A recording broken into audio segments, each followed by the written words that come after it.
Hello mga tropa, may nakita naman kami dito lumian dito sa San Pedro, Santo Tomas, Batangas. Ang pangalan ng kanilang lumian dito ay Jubilin Food Hub, Lomi, Batangas.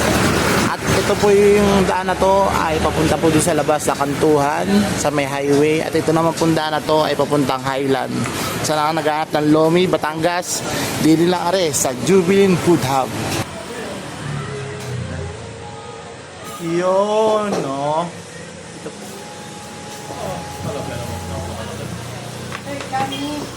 Wow! Pinagisa na po na. Silog, Ere po. Botong Batangas, Ito po. Oming Batangas, Ito po. kami, Cam. Okay.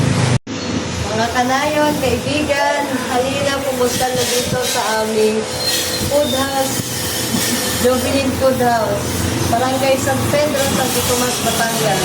Tikman nyo ang aming mga food. Sobrang sarap ito. Oh, are, mga tropa, ang unang babanatan ay ang kanilang special, chami dito sa kanilang lomian. Oh, napakasarap ng kanilang chami dito, mga tropa. Kaya good job sa ating mga katropa. Ito na, ang pangalawa kung kinain na Lomi, Batangas. At wala pa itong nilalagay na pampasarap, pero napakasarap na. Kaya ano pang hintayin yung mga tropa? Tara na! Kakain na!